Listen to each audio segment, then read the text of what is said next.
તો બધાના જ ઘરમાં ભીંડાનું શાક તો બનતું જ હોય છે। આજે લાલ કલરના ભીંડાનું આપણે દેશી રીતે શાક બનાવીશું। તો ભાદરવા મહિનામાં ગામડા તરફ જાવ ને ફ્રેન્ડ્સ, તો લાલ અને પીળો આ બે ભીંડા મુખ્યત્વે પાકતા હોય છે। તો અહીં ભીંડાને આપણે 600 ગ્રામ જેટલો લીધો છે અને આ ભીંડો ગામડામાંથી જ આવેલો છે અને તેનું શાક ખૂબ મીઠું થાય છે। અને આ રીતે જો શાક તમે લીલા ભીંડાનું પણ બનાવો ને તો પણ એટલું સ્વાદિષ્ટ બનતું હોય છે।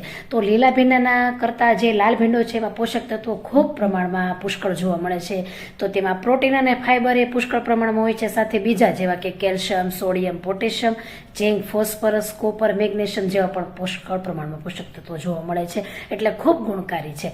તો એક કડાઈ લઈ લેશું, તેમાં 4 મોટા ટેબલ સ્પૂન પ્રમાણે તેલ ગરમ કરીશું, તેમાં 1 નાની ચમચી પ્રમાણે જીરું અને રાઈ ઉમેરી, અડધી ચમચી હિંગ ઉમેરી દેશું, સાથે 1 ચમચી જેટલો હળદર પાવડર ઉમેરી દેજો। તો તેલ સાથે હળદર પાવડર ઉમેરવાથી કલર પણ સરસ આવશે। ત્યાર પછી તેમાં સમારેલો બધો જ ભીંડો ઉમેરી દીધો છે અને હવે તેને વઘાર સાથે મિક્સ કરી દેશું।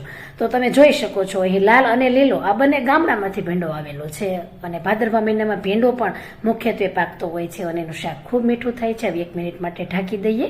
તો જો મીઠું છે ને એ આપણે તરત જ ન ઉમેરતા, તેને 1 મિનિટ ઢાંકી દઈએ અથવા એમનેમ જ જો ખુલ્લું ચોળવતા હોય તો ખુલ્લું રહેવા દેવાનું, ત્યાર પછી જ મીઠું ઉમેરવાનું છે। એવી ટિપ્સ મમ્મી આપી છે કે જેથી એમાં ચીકાશ વધારે નહીં આવે। તો ભીંડો છે એમાં ગુણ હોય છે ચીકાશનો, થોડીક ચીકાશ આવે, પરંતુ જે લાડુ ચાલતી હોય છે એકદમ ચીકણો થઈ જાય એ નહીં થાય। તો મીઠું મિક્સ કરી દીધું છે, પછી તેને ફરીથી ઢાંકી દેશું અને 3-1 મિનિટ જેટલો ટાઈમ થઈ ગયો છે। એટલે તમે જુઓ ફ્રેન્ડ્સ કે પહેલાં જે આપણે લાલ ભીંડો સાથે શાક વઘાર્યું હતું એ જુઓ તમે 3 મિનિટ થઈ જતા લાલ કલર નીકળી ગયો છે અને તે પણ કેવો થઈ ગયો છે, પોપટી કલરનો થઈ ગયો છે। તો આ રીતે ભીંડાનો કલર છે ચેન્જ થઈ જાય છે તો ખૂબ સરસ એવું શાક બને છે અને જેમ જેમ ચડતું જશે એમ તેની ક્વોન્ટિટી પણ કેવી થતી જશે, ઓછી થતી જશે।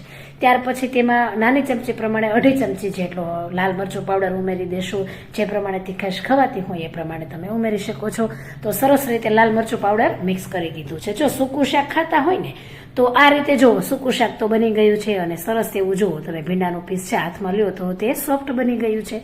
તો સૂકું શાક ખાતા હોય તો આવી રીતે બનાવવું। ત્યાર પછી હવે આપણે કાઠિયાવાડી રીતે શાક બનાવવું છે ને એટલે એમાં 1.5 કપ પ્રમાણે ખાટી છાશ ઉમેરી દેશું। ખાટી છાશ ઉમેરવી ખૂબ જરૂરી છે, તો શાકનો સ્વાદ એકદમ ટેસ્ટી આવશે અને સાથે છાશ કેવી લેવાની, ઘાટી। તો ઘાટું રસાવાળું શાક ખૂબ સરસ લાગતું હોય છે રોટલા સાથે।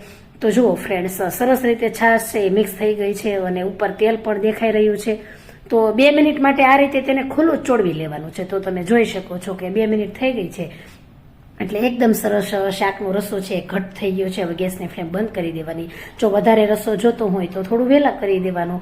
તો ખૂબ સરસ એવું જુઓ તેલ પણ ઉપરથી એકદમ સરસ દેખાઈ રહ્યું છે અને શાક છે ને ગામડામાંથી આવેલું હોય ને એ શાક તો એવું ફટાફટ ચડી જતું હોય છે અને આમ પણ તમે તાજા શાક બનાવો ને એકદમ ચડી જાય। હવે એક મોટું વાસણ લઈ લેશું, તેમાં 1.5 કપ પ્રમાણે પાણી, ચપટી જેટલું મીઠું અને અહીં મેં મકાઈના મમ્મી રોટલા બનાવે છે। જે મકાઈ છે ને પચવામાં હળવી છે, તમે બાજરીના અને જુવારના પણ રોટલા બનાવી શકો છો।